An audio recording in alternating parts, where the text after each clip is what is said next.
ഈ ക്വസ്റ്റ്യൻ നോക്കാം. Integral 2 to 3 x/x² + 1 dx.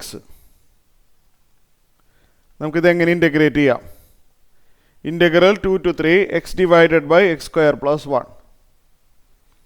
നമുക്ക് ആദ്യം ക്വസ്റ്റ്യൻ എഴുതാം. 2 to 3 x/x² + 1 dx. ഇവിടെ ശ്രദ്ധിക്കണം, നമ്മൾ ഒരു റിസൾട്ട് പഠിച്ചിട്ടുണ്ടല്ലോ. p/q ഫോമിൽ ഒരു ഇൻ്റഗ്രേഷൻ വന്നാൽ എന്ത് ചെയ്യും? p/q റൂട്ടോ ഓൾ സ്ക്വയറോ ഒന്നുമില്ല, സിമ്പിൾ p/q. p/q ഫോമിൽ ഒരു ഇൻ്റഗ്രേഷൻ വന്നാൽ ഡിനോമിനേറ്ററിൻ്റെ ഡെറിവേറ്റീവ് ആണോ ന്യൂമറേറ്റർ എന്ന് നമ്മൾ നോക്കും. ഡിനോമിനേറ്ററിൻ്റെ ഡെറിവേറ്റീവ് ആണ് ന്യൂമറേറ്റർ എങ്കിൽ ലോഗ് ഡിനോമിനേറ്റർ എന്നാണ് ആൻസർ. നമുക്ക് നോക്കാം. ഡിനോമിനേറ്ററിൻ്റെ ഡെറിവേറ്റീവ് 2x ആണ്.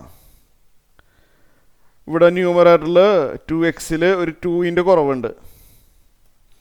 നമുക്കത് അഡ്ജസ്റ്റ് ചെയ്യാൻ പറ്റും. എങ്ങനെയാണെന്ന് വെച്ച് കഴിഞ്ഞാൽ പറഞ്ഞുതരാം. 2 to 3 x/x² + 1 dx എന്നാണല്ലോ നമ്മളെ ക്വസ്റ്റ്യൻ. ഞാൻ ഒരു കാര്യം ചെയ്യാൻ പോവാണ്. ഇവിടെ ഒരു 2 എഴുതി ചേർത്തു. ആൻസർ മാറാതിരിക്കാൻ തൊട്ടടുത്ത് തന്നെ ഒരു 1/2 എഴുതി.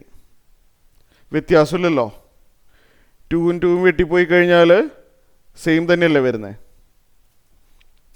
അപ്പോൾ അടുത്ത സ്റ്റെപ്പിൽ 1/2 ഇൻറ്റു, ഇനി ഒന്ന് നോക്കിയേ, ഡിനോമിനേറ്ററിൻ്റെ ഡെറിവേറ്റീവ് അല്ലേ ന്യൂമറേറ്റർ. അങ്ങനെ വന്നാൽ ഇൻ്റഗ്രേഷൻ എന്ത് വരുന്നതാണ് പഠിച്ചിട്ടുള്ളത്?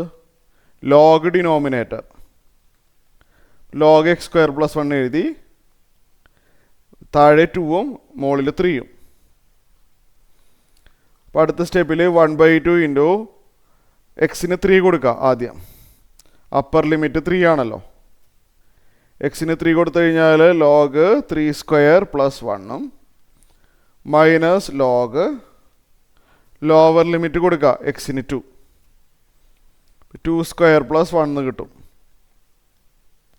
അപ്പോൾ അടുത്ത സ്റ്റെപ്പിൽ 1/2 into log 9 + 1 10 minus log 4 + 1 5. 1/2 into log a minus log B. അതെപ്പോഴും വരുന്നതാണ് ഇവിടെ.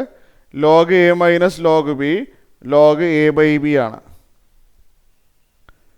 അപ്പോൾ അടുത്ത സ്റ്റെപ്പിൽ 1/2 ഇൻറ്റു ലോഗ് 2 ആണ് ആൻസർ വരുന്നത്. ഓക്കെ.